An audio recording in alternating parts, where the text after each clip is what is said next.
कर दो वहां से स्क्रीन से ऑफ।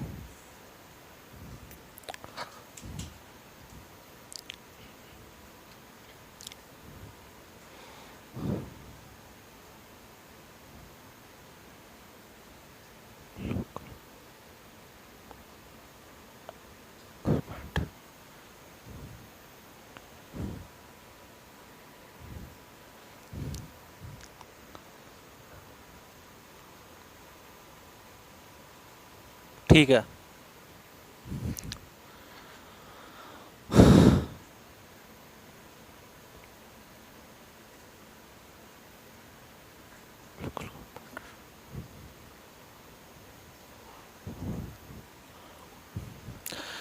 सो गुड इवनिंग, नमस्कार, आदाब, सत श्री अकाल, वेलकम। आप सभी लोगों का हार्दिक अभिनंदन है, हार्दिक इस्तकबाल है। और आज हमारी क्लास नंबर नेक्स्ट है पॉलिटी स्पेशल की।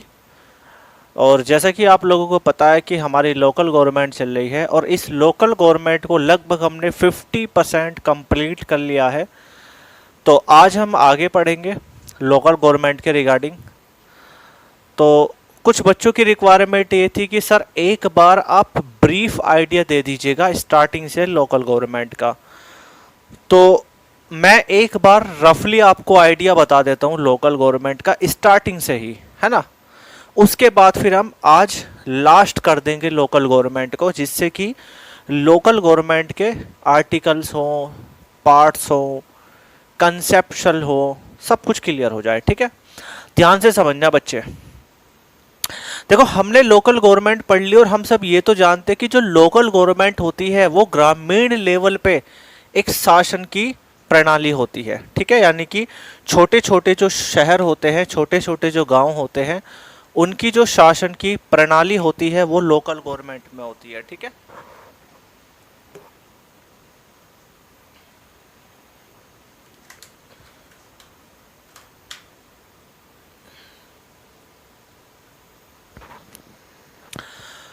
तो कहने का मतलब ये होगा कि जो लोकल गवर्नमेंट होती है वो स्थानीय शहरी की एक जो है सरकार होती है, एक छोटे स्तर की सरकार होती है लोकल गवर्नमेंट। ठीक है, नाम कई सारे हैं, जैसे कि स्थानीय स्वशासन भी कहते हैं, स्थानीय सरकार भी कहते हैं।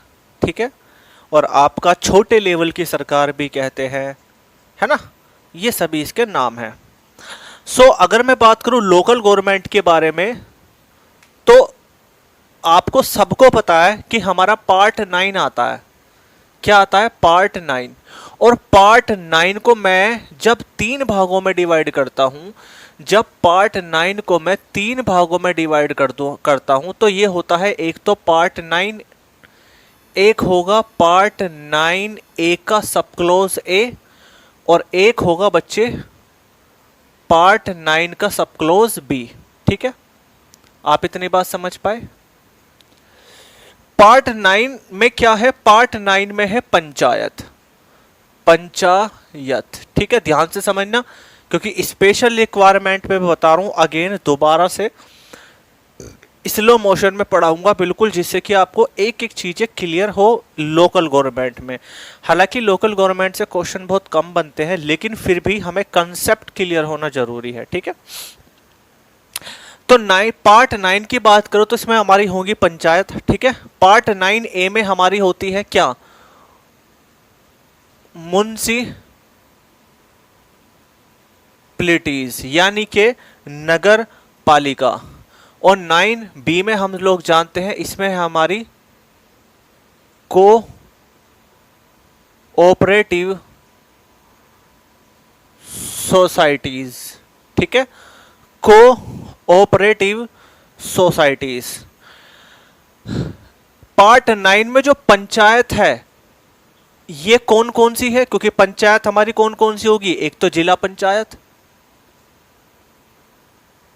एक लोक पंचायत, और एक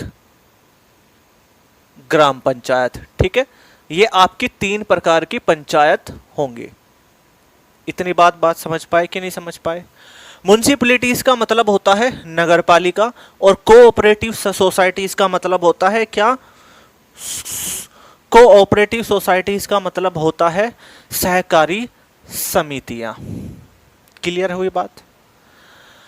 अब क्या हुआ, एक 73 कॉन्स्टिट्यूशनल अमेंडमेंट हुआ, या डायरेक्टली चलो मैं इसमें बता देता हूं, इसकी डिटेल में आगे बता दूंगा कि ये जो पंचायत है, ये पंचायत आपका एक अमेंडमेंट हुआ था 73 अमेंडमेंट 1992 में, यानी कि 73वां संविधान संशोधन हुआ 1992 में। और इस 1992 के संविधान संशोधन में इस पंचायत को ऐड किया गया। वहीं मैं बात करूं म्युनिसिपैलिटीज के बारे में, नगर पालिका के बारे में, तो हम सब जानते हैं एक 74 कॉन्स्टिट्यूशनल अमेंडमेंट हुआ, ये भी 1992 में हुआ था। और इस 1992 का जो 74 कॉन्स्टिट्यूशनल अमेंडमेंट था, इसमें म्युनिसिपैलिटीज को ऐड किया। देन फाइनली कोऑपरेटिव जो सोसाइटी थी उसको हमने ऐड किया। 97 कॉन्स्टिट्यूशनल अमेंडमेंट हुआ 2011 में, और उस 2011 से जोड़ा गया कोऑपरेटिव सोसाइटीज। आप इतनी बात समझ पाए। अब एग्जाम में क्वेश्चन क्या बनेगा इसके रिगार्डिंग, एग्जाम में क्वेश्चन बनता है कि बताइए जो पार्ट 9A है उसमें जो म्युनिसिपैलिटीज है वो आपने किस संविधान संशोधन के द्वारा जोड़ा गया। तो संविधान संशोधन होगा 74वां संविधान संशोधन 1992। पूछ लेगा पंचायत जो है, ये जो पंचायत राज व्यवस्था है, ठीक है, पंचायती राज व्यवस्था है, ये किस आर्टिकल में है। आर्टिकल तो खैर हम बाद में बात कर लेंगे, लेकिन पूछ लेगा कि किस संविधान संशोधन के द्वारा ऐड हुआ। तो 73 कॉन्स्टिट्यूशनल अमेंडमेंट के द्वारा हुआ है 1992 में। लेकिन अगर मैं बात करूं वही लोकल गवर्नमेंट के बारे में, चूंकि ये बेसिक इंफॉर्मेशन है, अगर मैं लोकल गवर्नमेंट के बारे में बात करूं, लोकल गवर्नमेंट तो ये एक छोटे लेवल की, एक छोटे स्तर की एक सरकार होती है जो डेवलपमेंट के काम करेगी। लाइक छोटे ग्रामीण एरिया हो गए, छोटे छोटे शहर हो गए, छोटे छोटे कस्बे हो गए, उनके डेवलपमेंट के लिए सरकार का सृजन किया जाता है। हालांकि इसको लेकर के कई सारे कॉन्फ्लिक्शन भी पैदा हुए, जिसमें एक कॉन्फ्लिक्शन था डॉक्टर अंबेडकर और तुम्हारा जो है गांधी जी के बीच में। गांधी जी ये चाहते थे कि नीचे के जो स्तर के लोग हैं उनको पावर्स मिले, लेकिन भीमराव अंबेडकर ये था कि इससे जमींदारी स्तर को बढ़ावा मिलेगा और साथ में ही आपका जो छोटे स्तर के लोग होंगे उनका डेवलपमेंट नहीं हो पाएगा। तो इस बीच के डिस्प्यूट को क्लियर करने के लिए एक आर्टिकल 40 बनाया गया और इस आर्टिकल 40 में इसको डाल दिया गया, ठीक है। और आर्टिकल 40 में डालने के बाद जो कि आपका इन्हें डीपीएसपी के रूप में डाल दिया गया, पार्ट 4 में डीपीएसपी के रूप में डाल दिया गया, यानी कि direct principle of state policy में, यानी कि राज्य के नीति निर्देश तत्व में, जिससे कि सरकार अगर जब भी चाहेगी इनके लिए जो है कानून बना देगी। ये सारी चीजें अब हम भी रिपीट करेंगे आगे। तो अगर मैं लोकल गवर्नमेंट की बात करूं तो हम सब जानते हैं कि जो लोकल गवर्नमेंट होती है उसको हम 2 पार्ट्स में डिवाइड कर सकते हैं, और हम सब जानते हैं एक तो होगा रूरल लोकल गवर्नमेंट, ठीक है, और हम सब जानते हैं जो दूसरी होगी वो होगी अर्बन लोकल गवर्नमेंट, ठीक है। आप समझदार हैं इतने, आपने सारी बातें पढ़ लिया है। लेकिन अगर मैं रूरल लोकल गवर्नमेंट की बात करूं तो ये ग्रामीण स्थानीय सरकार होगी, और ये जो होगी ये शहरी स्थानीय सरकार होगी, ठीक है। ये एक छोटे लेवल की सरकार होती है, ये छोटे शहरों के लिए सरकार होती है। आप समझ पाए, लाइक जैसे कस्बा हुआ, ठीक है, या फिर जिसकी पॉपुलेशन एवरेज के तौर पे है उसके लिए होगा। लेकिन जिनकी पॉपुलेशन बहुत ही ज़्यादा कम है, या फिर जो छोटे छोटे गांव आते हैं या गांव के अंदर भी कुछ गांव निकल आते हैं, उनके लिए होता है ये रूरल लोकल गवर्नमेंट, ठीक है, क्योंकि विकास तो सभी जगह होना चाहिए, ठीक है। चलिए भाई, अगर मैं बात करूं रूरल लोकल गवर्नमेंट के बारे में, तो हमारे इसमें 3 पार्ट निकल के आते हैं। पहला तो निकल के आता था बेटा क्या, जिला पंचायत। देखो अब मैं अगेन इस चीज को पढ़ा रहा हूं, मैंने ये पढ़ा दिया है तो उसको ध्यान से समझना आपके बारे में, ठीक है। ये कोई ऐसे ही फारसी भाषा में नहीं लिखा कुछ भी जो आपके समझ में नहीं आएगा। जिला पंचायत, और हम सब जानते हैं कि जिला पंचायत को हम क्या बोलते हैं, जिला परिषद भी तो बोल सकते हैं, जिला परिषद, ठीक है, परिषद। वहीं दूसरा जो होगा वो होगा ब्लॉक पंचायत। ब्लॉक पंचायत हिंदी में भी इसको यही बोलते हैं जिला पंचायत और ब्लॉक पंचायत, और इसको हम पंचायती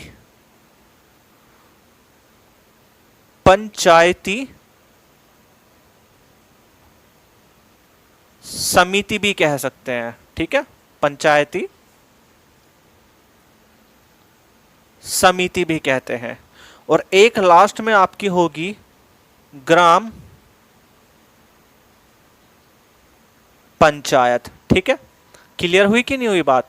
और अगर मैं अर्बन लोकल गवर्नमेंट की बात करता हूं तो इसमें पहली तो आती है आपकी म्युनिसिपल कॉरपोरेशन। ठीक है, सेकंड नंबर पे आती है आपकी म्युनिसिपैलिटीज यानी कि नगर पालिका, और थर्ड आती है आपकी नगर पंचायत। ठीक है, क्लियर हुई इतनी बात। ध्यान से समझना भी इसको। अगर मैं बात करता हूं लोकल गवर्नमेंट के बारे में तो हम इसको दो पार्ट में डिवाइड कर सकते हैं। और हाँ, अगर लोकल गवर्नमेंट के बारे में बात करें तो ये जो लोकल गवर्नमेंट होती है वो इन डिस्ट्रिक्ट यानी कि जिला लेवल के लिए काम करती है, यानी जिला स्तर पे काम करती है। और अंडर बाय, ये किसके अंडर होती है? Under by state government. ये स्टेट गवर्नमेंट के अंडर में काम करती है, यानी इस लोकल गवर्नमेंट के लिए जो भी कानून बनेगा वो स्टेट गवर्नमेंट बनाती है। क्लियर हुई क्यों नहीं हुई इतनी बात। अब लोकल गवर्नमेंट की बात करें तो रूरल लोकल गवर्नमेंट और अर्बन लोकल गवर्नमेंट इसके टू पार्ट हैं। इन पार्ट्सों की भी कैटेगरी बन जाती है। जैसे रूरल लोकल गवर्नमेंट की बात करें तो जिला पंचायत होगा, ब्लॉक पंचायत होगा और ग्राम पंचायत होगा। यह एक ग्रामीण लेवल के पार्ट होंगे। वहीं मैं बात करूंगा अर्बन लोकल गवर्नमेंट के बारे में तो वहां पे म्युनिसिपल कॉरपोरेशन होगा। जैसे कोई छोटा शहर है या मीडियम टाइप का शहर है तो वहां पे म्युनिसिपल कॉरपोरेशन होगा, यानी नगर निगम होगा। ठीक है, नगर निगम आपको वहां पे मिलेगा जहां पे जनसंख्या 10 लाख से ऊपर होती है। म्युनिसिपैलिटीज यानी कि नगर पालिका आपको वहां पे मिलेगी जहां पे आपकी जो जनसंख्या है वो छोटे 10 लाख से कम है। और नगर पंचायत वहां पे मिलेगी आपको जहां पे जो छोटे छोटे कस्बे हुए या छोटे छोटे ग्रामीण एरिया हुए। ठीक है, क्लियर हुई कि नहीं हुई इतनी बात। अब ध्यान से समझना बच्चे, अगर मैं इनके हेड के बारे में बात करूं तो देखो इन सब के हेड तो होंगे क्योंकि भाई अपने अपने इनके सबके प्रतिनिधि होते हैं। तो अगर मैं जिला पंचायत के बारे में बात करूं तो जिला पंचायत का हेड कौन होगा बच्चे? इसका जो हेड होगा वो कौन होगा बताओ जल्दी से। इसका हेड होगा जिला प्रमुख। क्या होगा? जिला प्रमुख। कौन होगा बच्चे? जिला प्रमुख होगा। देखना रेड मार्कर दिखाई दे रहा है, ठीक है, जिला प्रमुख होगा। वहीं मैं बात करूं ब्लॉक पंचायत के हेड के बारे में, चूंकि अभी हम हेड की बात कर रहे हैं तो ध्यान से समझना। इसका जो हेड होगा वो होगा बच्चे, इसका जो हेड होगा वो होगा ब्लॉक प्रमुख। ब्लॉक प्रमुख होगा क्या नहीं होगा? और ग्राम पंचायत का हेड कौन होगा? और हम सब जानते हैं कि ग्राम पंचायत का जो हेड होगा वो कौन होगा बच्चे? वो हेड होगा आपका सरपंच।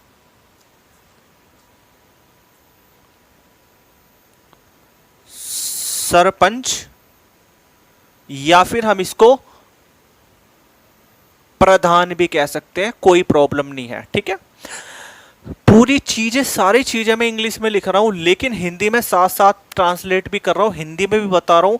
जो बच्चे इंग्लिश मीडियम के हैं वो तो इंग्लिश मीडियम में नोट करें, जो बच्चे हिंदी मीडियम के हैं वो बच्चे हिंदी में भी और प्लस इंग्लिश में भी नोट करें, बाईलैंग्वेज नोट करें, बाईलैंग्वेज नोट्स बनाएं। ठीक है, और ध्यान से समझें इस चीज को। वहीं मैं बात करना चाहूंगा म्युनिसिपल कॉरपोरेशन के बारे में। तो जो म्युनिसिपल कॉरपोरेशन का जो हेड होगा वो कौन होगा बच्चे? इसका जो हेड होगा वो होगा मेयर। क्या होगा? मेयर, या फिर हम इसको महापौर भी बोल देते हैं। क्या बोलते हैं? महापौर। आप समझ पा रहे हैं? महापौर भी बोल देते हैं। वहीं मैं बात करूंगा म्युनिसिपैलिटीज के बारे में तो इसका जो हेड होगा, इसका हेड होगा वो कौन होगा? इसका हेड होगा बच्चे चेयरमैन। चेयरमैन यानी कि अगर मैं पूरे वर्ड की बात करूं तो चेयरमैन ऑफ म्युनिसिपैलिटी, ये आप खुद से लिख लेंगे। ठीक है, नेक्स्ट आपका नगर पंचायत का जो हेड होगा वो कौन होगा? नगर पंचायत अध्यक्ष होगा, है ना। इसका जो हेड होगा वो कौन होगा? वो होगा नगर पंचायत अध्यक्ष। आप इतनी बात समझ पाए? अगर इतनी बात समझ पाए हैं तो कॉपी कर लीजिएगा फटाफट से। आई होप आपने कॉपी कर लिया है, लेकिन अगेन कॉपी कर लेंगे तो कोई प्रॉब्लम नहीं होगी आपको, कंसेप्ट क्लियर होंगे आपके। आप एक चीज को जितनी बार कॉपी करके लिखते हैं, जितनी बार आपको याद करते हैं, आपकी उतनी ही ज्यादा शार्पनेस आएगी।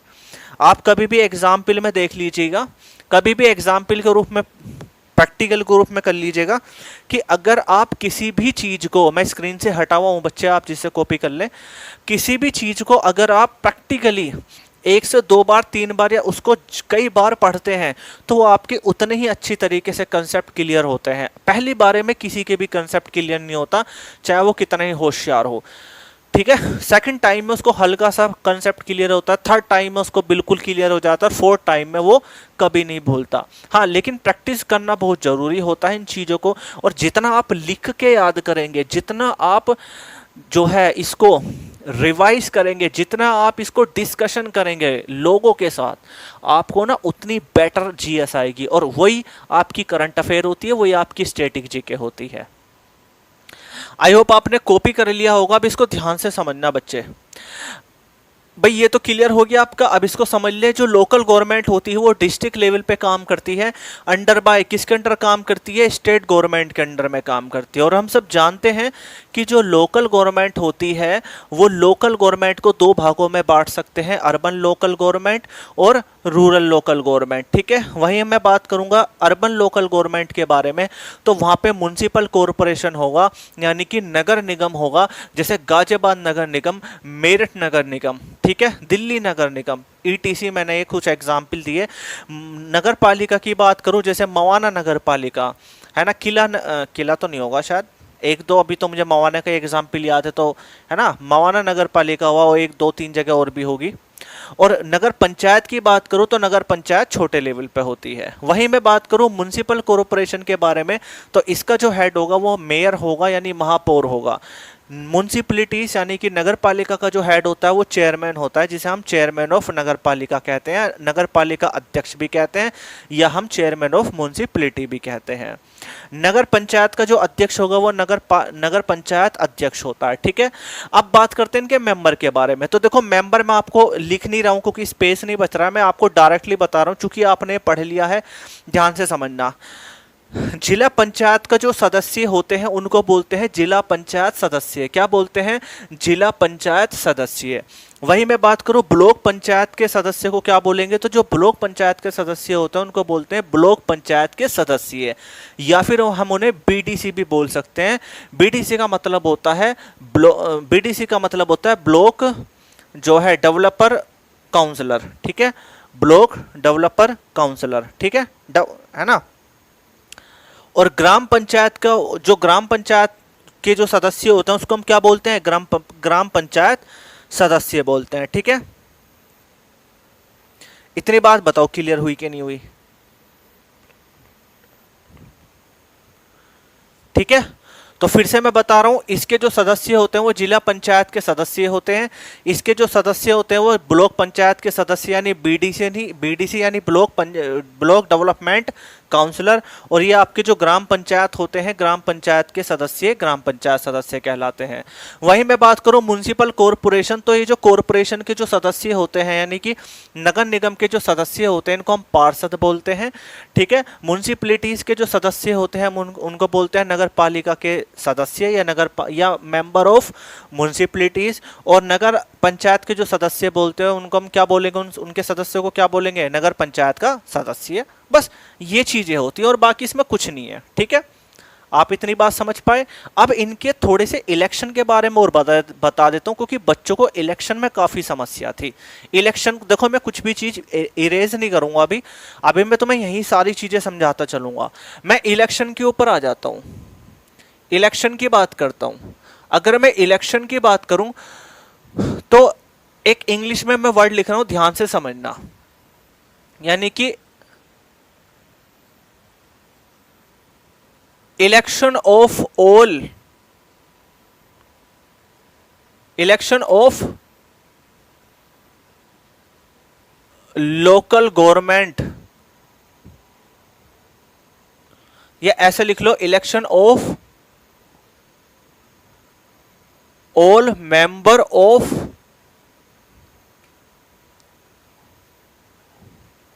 Local government.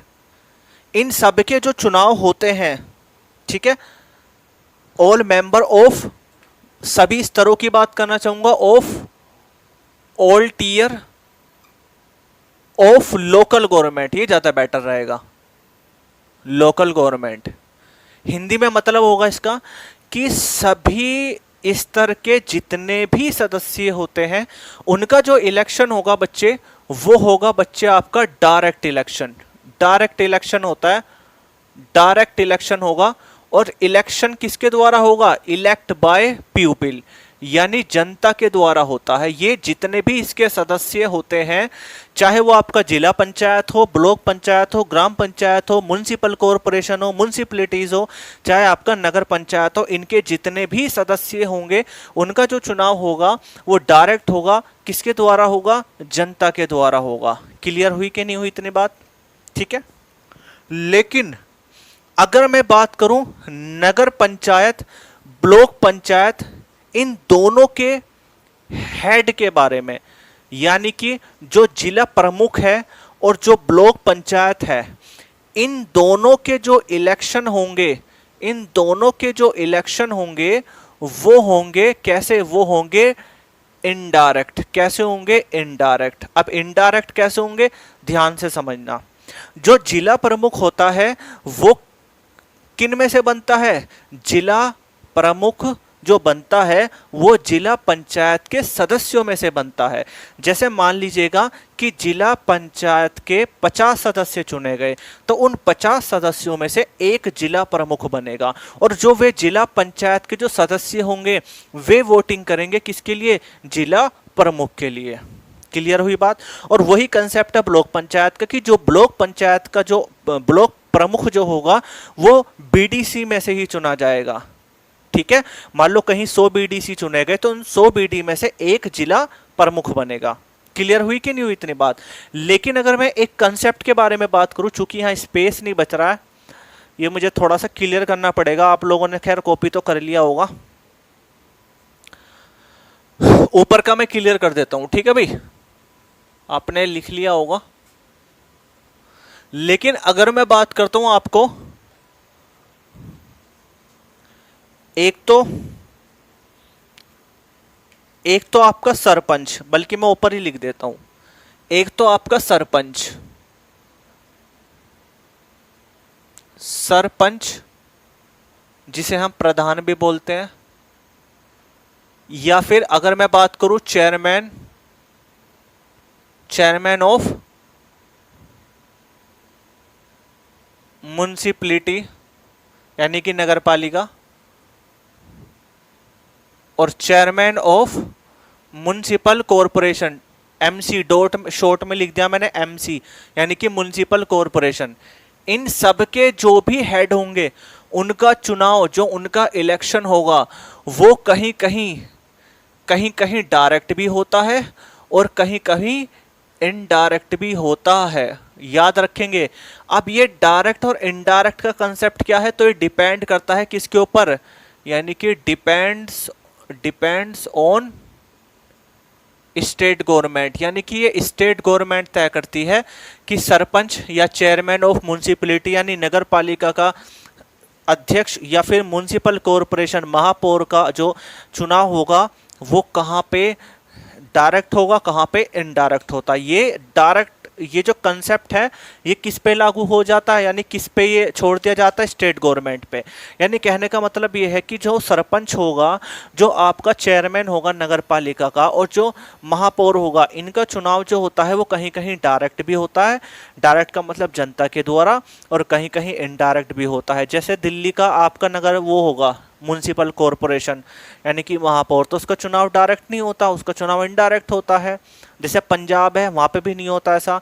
लेकिन जैसे अगर मैं यहाँ की बात करता हूँ, मेरठ की बात करता हूँ, या फिर एक दो शहर की बात करता हूँ तो यहाँ पे डायरेक्ट होता है जनता के द्वारा, लेकिन दिल्ली हुआ या फिर पंजाब हुआ यहाँ पे इनडायरेक्ट होता है। ठीक है, तो ये डिपेंड करता है गवर्नमेंट के ऊपर, स्टेट उस राज्य की सरकार के ऊपर कि वो राज्य की जो सरकार है वो किस तरीके का वो किस तरीके का जो है इलेक्शन को कंडक्ट कराना चाहती है, चाहे वो डायरेक्ट करा ले चाहे वो इनडायरेक्ट करा ले। ठीक है, तो आप ये नहीं कह सकते कि हाँ सभी जगह जो है इन लोगों का जो चुनाव होता है वो डायरेक्ट होता है या सभी जगह इनडायरेक्ट होता है। ये डिपेंड करता है उस राज्य के ऊपर, या सॉरी राज्य की सरकार के ऊपर। ठीक है, तो ये आपका कंप्लीट होता है इतना।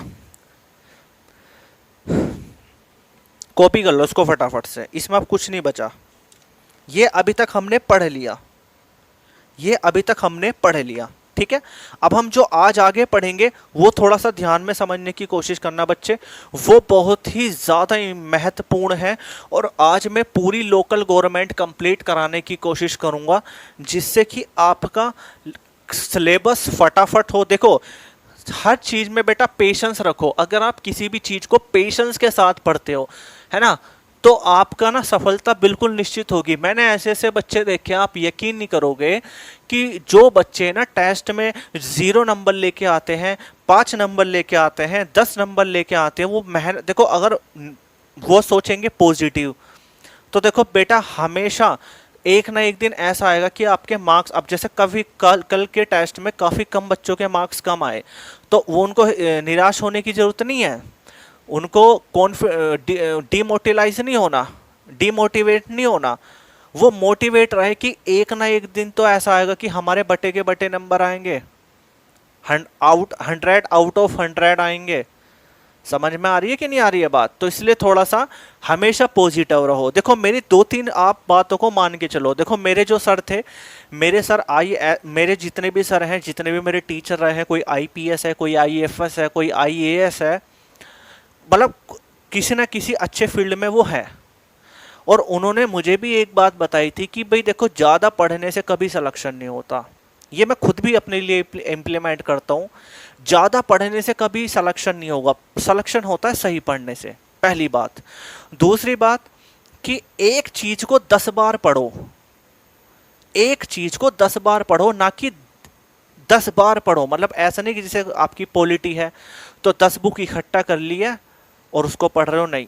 आप एक ही कंसेप्ट को 10 बार पढ़ें और MCQ करें, बार बार प्रैक्टिस करें, डिस्कशन करें, वो आपको बहुत अच्छा रिजल्ट देगी। दूसरी बात, हमेशा पैटर्न वाइज चले, सिलेबस वाइज चले। आपको अपने एग्जाम का सिलेबस पता होना चाहिए और हमेशा एक टारगेट। आधी जीत तो बच्चे की तभी हो जाती है जब वो बच्चा अपना टारगेट सेट कर लेता है।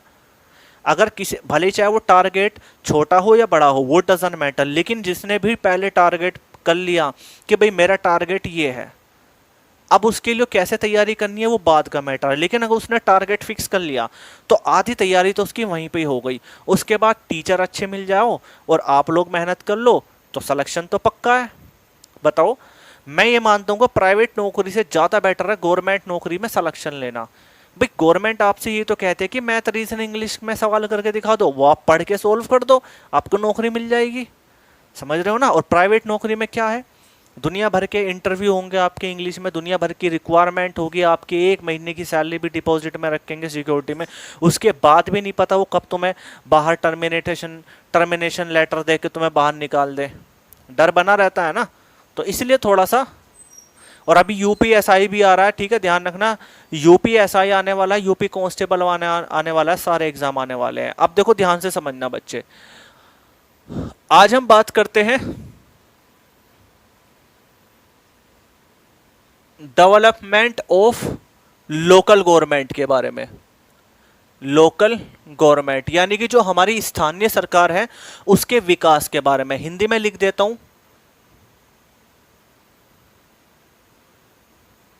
स्थानीय सरकार का विकास।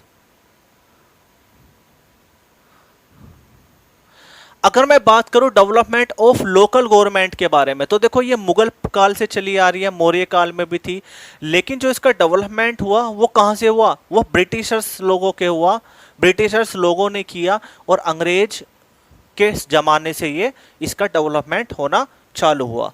तो वहीं अगर हम बात करें तो जो हमारी फर्स्ट नगर निगम है वो कहां पे बनी? तो जो फर्स्ट हमारी नगर निगम है वो हमारी 1687 में कहां पे बनी थी? मद्रास में बनी थी। कहां पे बनी? मद्रास में। क्योंकि इसका जो डेवलपमेंट है अच्छी तरीके से जो इसका डेवलपमेंट हुआ वो हुआ ब्रिटिश काल से, अंग्रेजों के टाइम में। तो एक जो भारत के वायसराय थे, कौन? Lord Ripon. तो इन व्यक्ति को, यानी कि ये वारसराय थे किसके? भारत के वारसराय थे। ठीक है, तो ये जो लॉर्ड रिपन थे वो भारत के वारसराय थे। 1800 यानी 1879 से लेकर के 1884 तक ये रहे थे भारत के वारसराय। ठीक है, हिस्ट्री जब आप पढ़ोगे तो वहां पे आपको पता चलेगा ये वारसराय लॉर्ड रिपन थे कौन। इन्होंने लोकल गवर्नमेंट के लिए तो काम किया, और बाकी इन्होंने क्या काम किया, क्या क्या इन्होंने, क्यों क्या काम किया, किन चीज़ों पे प्रतिबंध लगाया, किन चीज़ों पे से प्रतिबंध हटाया, वो सब कुछ पता चल जाएगा। लेकिन अगर मैं लोकल गवर्नमेंट के पॉइंट ऑफ व्यू से आता हूं तो जो लॉर्ड रिपन है इनको हम क्या बोलते हैं? इनको हम बोलते हैं father of local government of India. यानी कि हम इन्हें भारत की जो स्थानीय सरकार है, जो भारत का स्थानीय स्वशासन है, उसका पिता बोलते हैं। और कौन है इनके पिताजी? Lord Ripon. क्यों? क्योंकि शुरुआत कहीं ना कहीं डेवलपमेंट की वो इनके द्वारा हुई थी। कैसे? क्योंकि ये एक एक्ट लेके आए थे, इन्होंने एक एक्ट बनाया, एक एक्ट लेके आए, और उस एक्ट में कहा गया कि भाई जो जिला है उसमें दो चीजें होंगी। एक तो होगा आपका क्या? एक तो आपका होगा जिला ब्रांच, नहीं सॉरी जिला बोर्ड,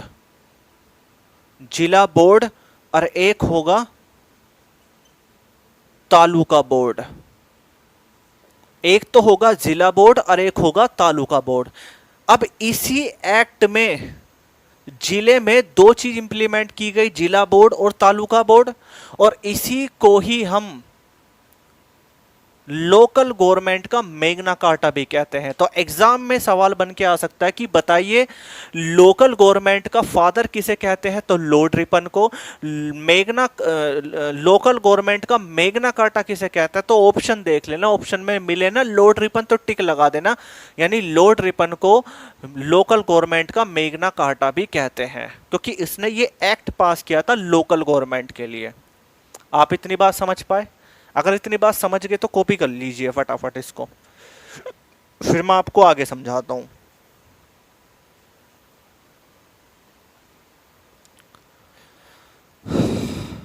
ठीक है, अब देखो क्वेश्चन क्या क्या बनेंगे यहां से।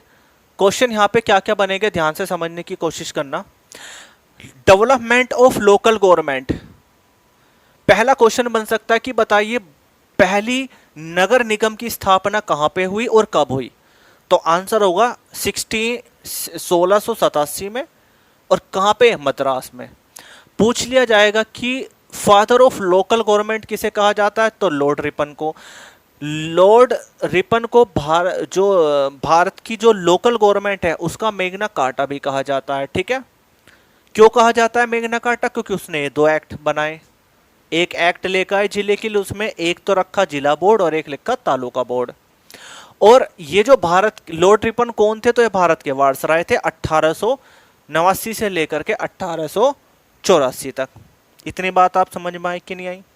लेकिन उसके बाद में क्या हुआ, क्योंकि ये तो अंग्रेजों के जमाने की बात थी, अब क्या हुआ, हमारा कॉन्स्टिट्यूशन बन चुका था। हमारा जो कॉन्स्टिट्यूशन है वो बन चुका था। जब हमारा कॉन्स्टिट्यूशन बन चुका था तो वो कब बना? वो बना हमारा 26 जनवरी 1950 को। हम सब जानते हैं कि जो भारत का संविधान है वो 1950 को बना, सॉरी 26 जनवरी 1950 को बना। 26 नवंबर 1949 को तो ये बन के तैयार हो गया था, लेकिन जो लागू हुआ ना वो 26 जनवरी 1950 को हुआ। ये सब चीजें बेसिक में मैं आपको आगे बताऊंगा जब हिस्ट्री पढ़ाऊंगा, है ना। हिस्ट्री जब मैं आपको कराऊंगा तो वहां पे सारी चीजें पता चलेंगी। अब चूंकि जब ये कॉन्स्टिट्यूशन बन गया था तो अब क्या हुआ, लोकल गवर्नमेंट को लेकर के जो है कॉन्फ्लिक्शन पैदा हो गया, विवाद उत्पन्न हो गया। किसके बीच में, महात्मा गांधी और तुम्हारा अंबेडकर जी के बीच में, क्योंकि अंबेडकर जी इसके खिलाफ थे। अंबेडकर जी ये चाहते थे कि भाई इससे जो है आपका जो जमींदारी व्यवस्था है, जमींदारी व्यवस्था बढ़ेगी और जो है जो निचले स्तर के लोग हैं उनका डेवलपमेंट नहीं हो सकेगा। लेकिन गांधी जी का मत ये था कि जो नीचे के स्तर के जो लोग होंगे उनको पावर मिलनी चाहिए। एक लोकतांत्रिक देश में जो निचले स्तर के लोग हैं उनको पावर मिलनी चाहिए और वे लोग राजनीति में भी उनकी भागीदारी होनी चाहिए। तो इस बीच में थोड़ा सा जब कन्फ्लिक्शन पैदा हुआ तो उस कन्फ्लिक्शन को दूर करने के लिए एक काम हुआ, और वो काम हुआ कि ये जो लोकल गवर्नमेंट का कंसेप्ट है इसको आर्टिकल 40 में डाल दिया गया। किस में डाल दिया गया, आर्टिकल 40 में। और ये आपका डाला गया पार्ट 4 के जो डीपीएसपी है, डीपीएसपी उसमें डाल दिया गया। डीपीएसपी का मतलब होता है direct principle of state policy, यानी कि राज्य के नीति निर्देशक तत्व, ठीक है। और इसके जो आर्टिकल की बात करूं डीपीएसपी के, तो आर्टिकल है आर्टिकल 36 से लेकर के आर्टिकल 51 तक, ठीक है। क्लियर हुई कि नहीं हुई बात। तो अब आर्टिकल 40 में डाल दिया गया, यानी पार्ट 4 के डीपीएसपी में डाल दिया गया। और चूंकि अब गवर्नमेंट चाहे तो इसे राज्य के नीति निर्देशक के तत्व के रूप में इसके लिए कानून बना सकती है, ठीक है। ये आपका एक हिस्ट्रिकल बैकग्राउंड ये था लोकल गवर्नमेंट का। और कॉन्स्टिट्यूशन बनने के बाद क्या कंडीशन नहीं, वो ये कंडीशन थी, ठीक है। क्लियर हुई कि नहीं हुई बात, कॉपी कर लीजिए इसको फटाफट से। अब धीरे धीरे कंडीशन बदलती रही, धीरे धीरे आगे टाइम बीतता गया। तो अब जब आगे धीरे धीरे टाइम बीतता गया तो क्या हुआ, इसके डेवलपमेंट के लिए कुछ प्रोग्राम बनाए गए। क्या बनाए गए, प्रोग्राम बनाए गए, ठीक है। इसके डेवलपमेंट के लिए कुछ प्रोग्राम बनाए गए। और वो प्रोग्राम क्या थे, वो प्रोग्राम था यानी कि डेवलपमेंट प्रोग्राम। कुछ डेवलपमेंट के प्रोग्राम बनाए गए और उसमें जो पहला प्रोग्राम था वो कौन सा था, वो था बच्चे community development programme.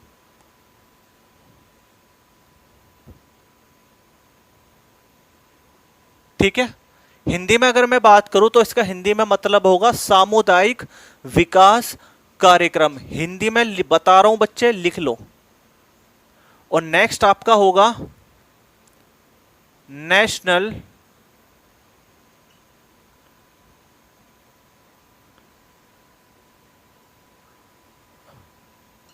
Extension service, यानी कि राष्ट्रीय प्रसार सेवा।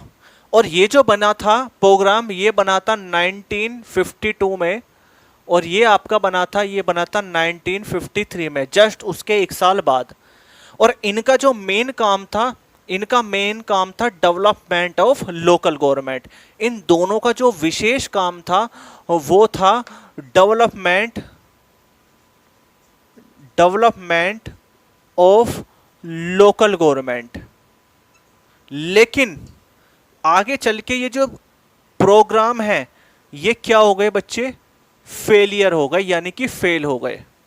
ये सही तरीके से इंप्लीमेंट नहीं हो पाए। और जब ये सही तरीके से इंप्लीमेंट नहीं हुए तो फिर उसके बाद क्या आई, उसके बाद फिर आपकी आई कमेटीज, यानी कि समितियां।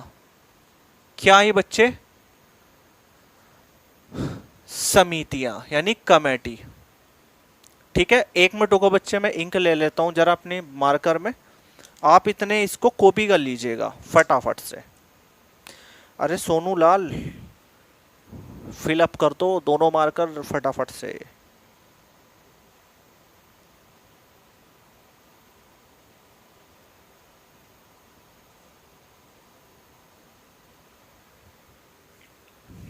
क्या टाइम हो गया देखना।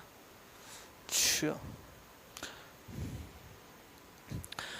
तो बच्चे जो कमेटी आई वो कमेटी आई, जो कमेटी बनी वो बनी बलवंत राय मेहता कमेटी। अब इस कमेटी का नाम बलवंत राय मेहता क्यों था? क्योंकि कुछ मूर्खानंद बच्चों के दिमाग में ये आएगा कि सर बलवंत राय मेहता का नाम क्यों आया। तो ये इस कमेटी के अध्यक्ष थे, इसलिए इस कमेटी का नाम था बलवंत राय मेहता। और इसने सिफारिश दी, यानी अपनी रिकमेंडेशन दी, यानी सिफारिश दी। और सिफारिश क्या दी? उसने अपनी 3 सिफारिश दी, जिसमें पहली सिफारिश दी फॉर्मेशन ऑफ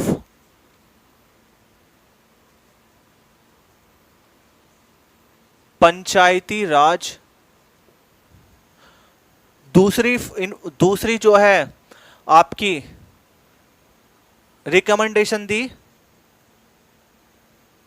3 टियर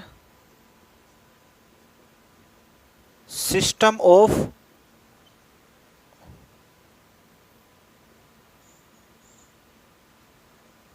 पंचायत। और तीसरी रिकमेंडेशन दी उसने डेमोक्रेटिक डिसेंट्रलाइजेशन।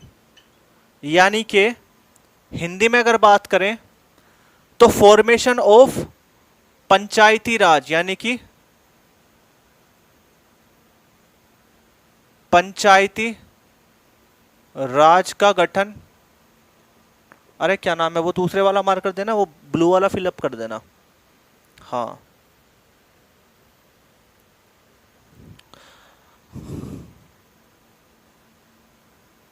त्रिस्तरीय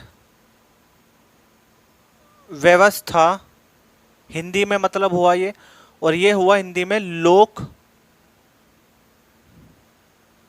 तांत्रिक विकेंद्रीकरण।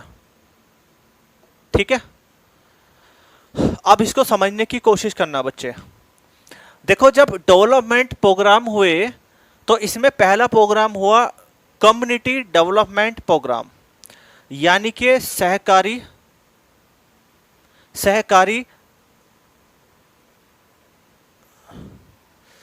अरे डेवलपमेंट को क्या, हाँ, सहकारी विकास कार्यक्रम, जो कि 1952 में हुआ। उसके जस्ट 1 साल बाद एक प्रोग्राम और आया, नेशनल एक्सटेंशन सर्विस, यानी कि राष्ट्रीय प्रसार सेवा। ये आई आपकी 1993 में। अब इनका उद्देश्य था कि लोकल गवर्नमेंट का डेवलपमेंट करना, लेकिन ये आगे चल के फेल हो गए।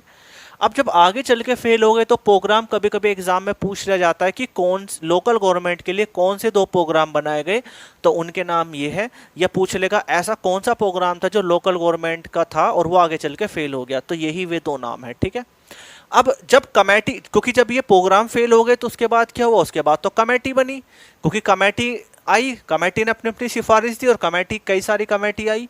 तो उसमें सबसे पहली जो कमेटी आई, यानी नंबर 1 जो पहली कमेटी आई, वो आई बलवंत राय मेहता कमेटी। बलवंत राय मेहता कमेटी को कहते हैं क्योंकि बलवंत राय इसके अध्यक्ष थे कमेटी के। अब इसने सिफारिश दी कि भाई, पहली सिफारिश दी कि फॉर्मेशन ऑफ पंचायती राज, यानी पंचायती राज का गठन। दूसरी सिफारिश दी 3 टियर सिस्टम ऑफ पंचायत, है ना, 3 टियर सिस्टम ऑफ पंचायत, यानी कि त्रिस्तरीय व्यवस्था। और त्रिस्तरीय व्यवस्था कौन कौन सी होगी भाई? एक तो जिला पंचायत, लोक पंचायत, और एक तुम्हारा ग्राम पंचायत। ठीक है, जिला पंचायत, लोक पंचायत और ग्राम पंचायत। और तीसरी उसने व्यवस्था दी कि भाई आपका लोकतांत्रिक विकेंद्रीकरण होना चाहिए।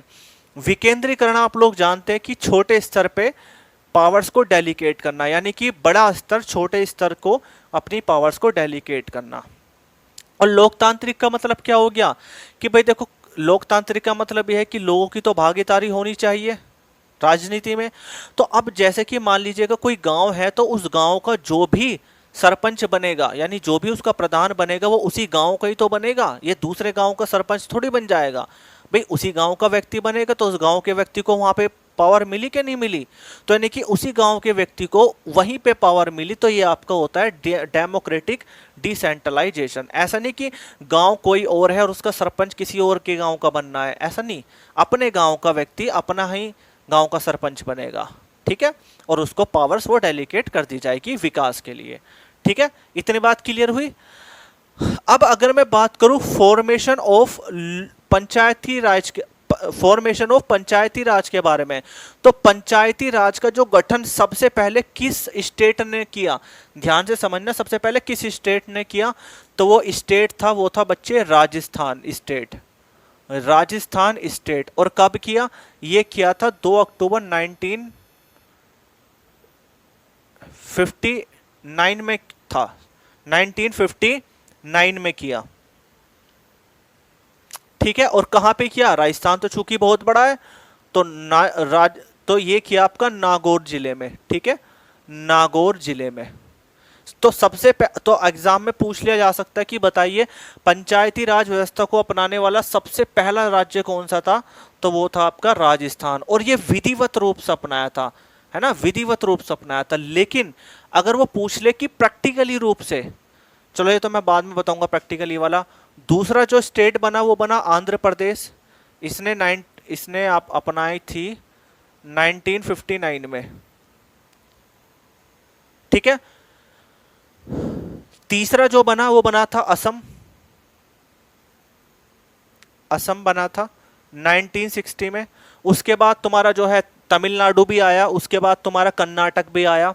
तो अब अगर पूछ लिया जाए कभी कभी एग्जाम में कि ऐसे स्टेट का नाम बताइए जिसने विधिवत रूप से पंचायती राज व्यवस्था को अपनाया, तो आंसर होगा राजस्थान स्टेट। और वहीं पूछ ले कि प्रयोग के आधार पे, प्रैक्टिकल के आधार पे सबसे पहले किसने पंचायती राज व्यवस्था को अपनाया, तो वो पता आंसर क्या होगा, वो होगा आपका आंध्र प्रदेश। याद रखेंगे आंध्र प्रदेश होगा वो आंसर, लिख लेना इस बात को, मैं सारी चीजें नहीं लिखूंगा यहाँ पे, कुछ अपना भी मेहनत कर लिया करो, ठीक है।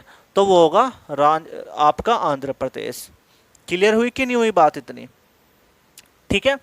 और अगर कभी पूछ ले कि बताइए बलवंत राय मेहता की जो महत्वपूर्ण सिफारिश थी वो क्या थी, कभी कभी एग्जाम में पूछ लिया जाता है कि बलवंत राय मेहता की जो महत्वपूर्ण सिफारिश थी वो क्या थी, तो बलवंत राय मेहता की जो महत्वपूर्ण सिफारिश थी वो थी क्या, डेमोक्रेटिक डिसेंट्रलाइजेशन, ये इसकी महत्वपूर्ण सिफारिश थी। तो एग्जाम में पूछ लिया जाएगा कि लोकल गवर्नमेंट पे जो बलवंत राय मेहता कमेटी थी उसकी महत्वपूर्ण सिफारिश क्या थी, तो वो आपकी डेमोक्रेटिक डिसेंट्रलाइजेशन है, ठीक है। वही कभी कभी एग्जाम में पूछ लिया जाता है कि बताइए लोकल गवर्नमेंट का शिल्पकार किसे कहा जाता है, लोकल गवर्नमेंट का शिल्पकार किसे कहा जाता है, तो वो कमेटी है बलवंत राय मेहता कमेटी। याद रखेंगे बलवंत राय मेहता कमेटी, ठीक है। तो बेटा आपकी ये लगभग 90% कंप्लीट हो चुका है। आगे बढ़ते हैं फटाफट से, है ना, पहले देखना जरा टाइम कितना हो भाई। चलो बच्चे टाइम तो हो गया आपका, इसे तो मैं आपको आगे कल ही पढ़ाऊंगा, ठीक है, टाइम हो चुका है। तो आई होप आपके बढ़िया समझ में आएगी, चूंकि अगर मैं पीछे का रिवाइज नहीं करता तो आज मैं पक्का लोकल गवर्नमेंट कंप्लीट करा देता, ठीक है। लेकिन चलो खैर कोई दिक्कत नहीं है, ज़्यादा स्पीड से भी चलना खराब होता है कभी कभी। तो ये लोकल गवर्नमेंट लगभग आपका 90% कंप्लीट हो गया। कल मैं आपको ये जो 2-3 कमेटी थी, जैसे अशोक कमेटी थी, अशोक मेहता कमेटी थी, GV के कमेटी थी, लक्ष्मी मल सिंधवी कमेटी आई है ना, तो इन कमेटी ने क्या क्या सिफारिशें दी अपनी इस लोकल गवर्नमेंट के लिए, वो सभी चीज़ें पढ़ेंगे। उसके बाद हम 73 कॉन्स्टिट्यूशनल अमेंडमेंट में क्या क्या हुआ था लोकल गवर्नमेंट के रिगार्डिंग, और 74 कॉन्स्टिट्यूशनल अमेंडमेंट में क्या हुआ था किसके रिगार्डिंग, लोकल गवर्नमेंट के रिगार्डिंग। और 97, क्योंकि मैंने जो आपको ये कॉन्स्टिट्यूशनल अमेंडमेंट बताइए शॉर्ट में बताए, जब इनके डिटेल बताऊंगा ना और आर्टिकल बताऊंगा तब क्लियर हो जाएगा ये। और फिर मैं इनके आर्टिकल बताऊंगा लोकल गवर्नमेंट के, चूंकि लोकल गवर्नमेंट के आर्टिकल कभी कभी पूछ लिए जाते हैं, ठीक है। और जब मैं आपको आर्टिकल पढ़ाऊंगा किसी दिन पूरे आर्टिकल, तो उस दिन ये सब कुछ रिपीट हो जाएगा, नहीं पूरा कॉन्स्टिट्यूशन रिपीट हो जाएगा, ठीक है।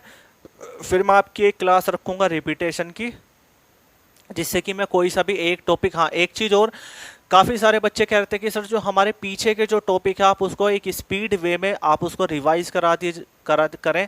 तो बेटा उसके लिए आप एक काम करें, अभी फिलहाल एक काम कर लें, आप पहले पॉलिटी को थोड़ा सा खींच लें, है ना, थोड़ा सा सिलेबस कवर कर लें। उसके बाद फिर हम क्या करेंगे, जब 6 से 7 टॉपिक, एक काम करो, जब जुडिशरी हमारी कंप्लीट हो जाएगी तो जुडिशरी के बाद हम क्या काम करेंगे, प्रत्येक शनिवार को, वो सॉरी प्रत्येक शुक्रवार को, फ्राइडे को, क्योंकि पॉलिटी लगभग खत्म हो चुकी है आपकी, थोड़ी बहुत ही बची है ना, 8-10 टॉपिक बचे हैं बस आपके। तो हम क्या काम करेंगे कि प्रत्येक फ्राइडे को आप, बल्कि आप एक काम करना, बृहस्पतिवार को अपना कोई भी टॉपिक चूज कर लेना कि सर आज हमें राष्ट्रपति का रिवीजन करवा दो, या आप आज हमें मुख्यमंत्री का रिवीजन करा दो, या फिर अटॉर्नी जनरल का करा दो। तो एक टॉपिक लिख करके आप मुझे भेज देंगे, तो जिसकी सबसे ज़्यादा रिक्वायरमेंट होगी उस टॉपिक को हम उठा लेंगे। उससे क्या होगा, हम फ्राइडे वाले दिन नया ना पढ़ करके पीछे का रिवीजन कर लेंगे। उससे एक बेनिफिट मिलेगा कि एक तो जो भी नए अपडेट आए होंगे वो आपको मिलेंगे, दूसरी बात आपकी क्लास भी रिवाइज होगी, ठीक है, और तीसरी बात ये है कि आपके कंसेप्ट री शेड्यूल हो जाएंगे और आपके कंसेप्ट री अपग्रेड हो जाएंगे, ठीक है। तो thank you for join this session, bye, take care.